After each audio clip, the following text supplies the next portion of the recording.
Bien, Guillermo, había quedado pendiente tu respuesta a las perspectivas. ¿Cómo veo las perspectivas?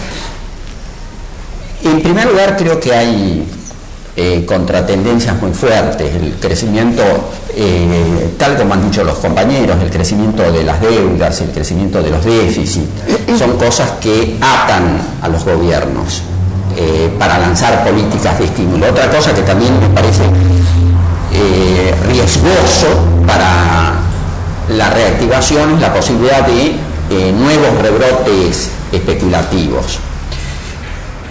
Ahora, insisto en que el escenario que se ve es un escenario en el mejor de los casos, de recuperación muy lenta. Es cierto, y esto me parece importante destacarlo porque hace para las perspectivas de América Latina, que hay un grupo de países relativamente pequeños que son los asiáticos, India, Tailandia, por supuesto China, que están recuperándose a tasas que para ellos son razonables, entre el 6, 7 y el 8%. Pero yo insisto con la perspectiva de largo plazo, con una perspectiva de más mediano plazo. No descarto yo una reactivación del capitalismo mundial. Me parece difícil. Este año Estados Unidos cae un 3%, Europa cae un 4%, Japón cae un 6% y nadie ve signos de recuperación inmediata. Pero puede haber en el mediano plazo signos de recuperación.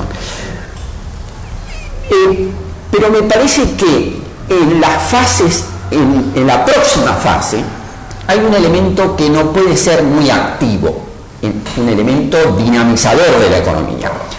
Y ese elemento dinamizador de la economía estuvo presente en las dos fases expansivas muy grandes del capitalismo norteamericano. ¿Y cuáles fueron esos elementos cuál fue ese elemento dinamizador? La especulación financiera. En el caso del ciclo 91-97 fue el mercado de acciones. En el caso 2002-2007 fue el mercado inmobiliario. Yo tengo la impresión que el capitalismo, sobre todo el capitalismo norteamericano, no estaría en condiciones de reiniciar una fase expansiva de la producción, del empleo, de las ganancias, del consumo, sobre esas bases especulativas. De ahí que yo vea que para los próximos años, incluso para las próximas décadas,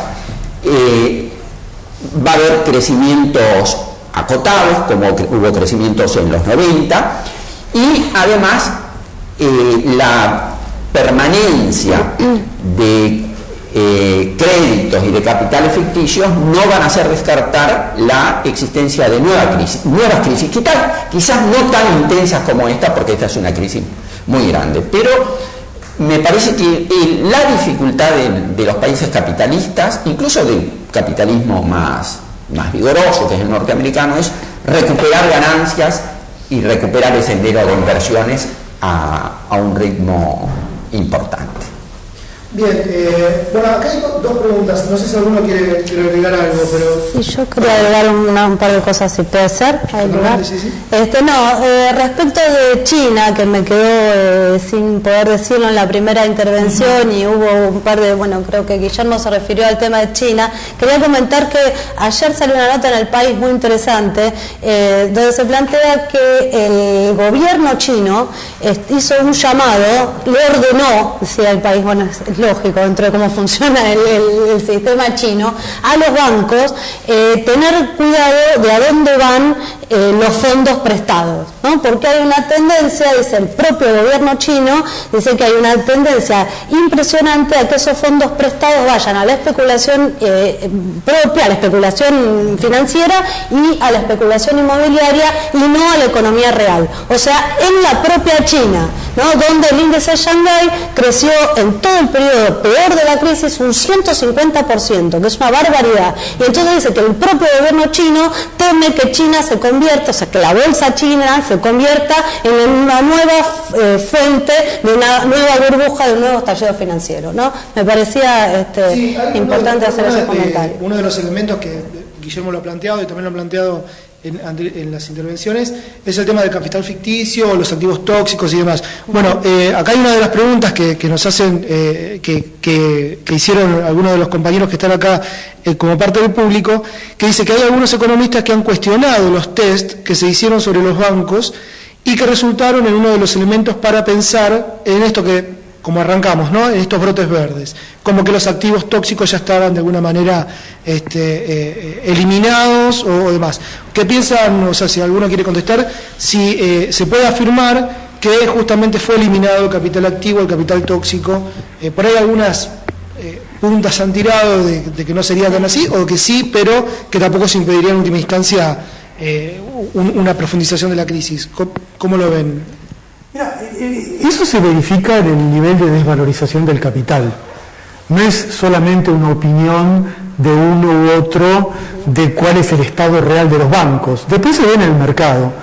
Y lo que ha ocurrido es que efectivamente se ha producido una desvalorización enorme de capitales ficticios, especulativos, en la bolsa, en los bancos. En eso sí hay una comparación con los años 30, de cuánto capital ya ha quedado depurado en los propios mercados. El problema es que la crisis ha sido transferida del sector financiero al sector real, y ese es el escenario donde actualmente se procesa el problema. Entonces, sí, yo creo que más bien lo que ahora tenemos que observar es cuál es el efecto de la crisis real sobre el sector financiero. Es como la vuelta, ahora la cosa vuelve al revés. Los bancos se limpiaron, los bancos fueron socorridos, los bancos desvalorizaron capital, transfirieron la crisis, pero ¿qué ocurre? Cuando hay una crisis muy profunda en el sector real, las empresas no pueden repagar los créditos, y los créditos que eran incobrables acentúan su morosidad. Entonces, a mí me parece que lo que estamos observando ahora es una situación difícil de diagnosticar exactamente en qué pasa en los bancos, y la preparación de una nueva fase crítica en el sector financiero a medida que la crisis económica se prolongue.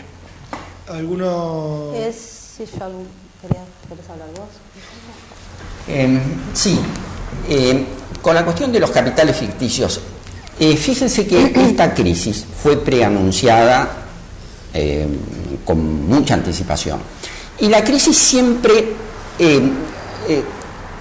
estas anticipaciones hacían foco en dos elementos. Uno es los capitales de los bancos, el crédito privado, para decirlo concretamente, los derivados de crédito, todos los instrumentos financieros, que es donde estalló la crisis, en lo que se depreció. Ahora, también hay otro elemento, que son los déficits gemelos del capitalismo norteamericano y, en consecuencia, el valor que tiene ese otro capital ficticio, es decir, los títulos del tesoro y el valor de la moneda norteamericana. Eso es otra cosa que también está en jaque. Y yo creo que bueno, por supuesto, no ha habido una corrida, la crisis no se manifestó de esa manera, al contrario, hubo un robustecimiento del dólar en los primeros tramos de la crisis y de los bonos del tesoro. Pero yo no creo que los capitales ficticios se hayan depurado, y sobre todo yo no creo que ese funcionamiento totalmente desregulado, absolutamente sin control del sistema financiero, del sistema de capitales, se haya arreglado. Paula, después del corte, nos apura el tiempo, vamos a un corte y después continuamos con la parte de Paula de contestar esta pregunta.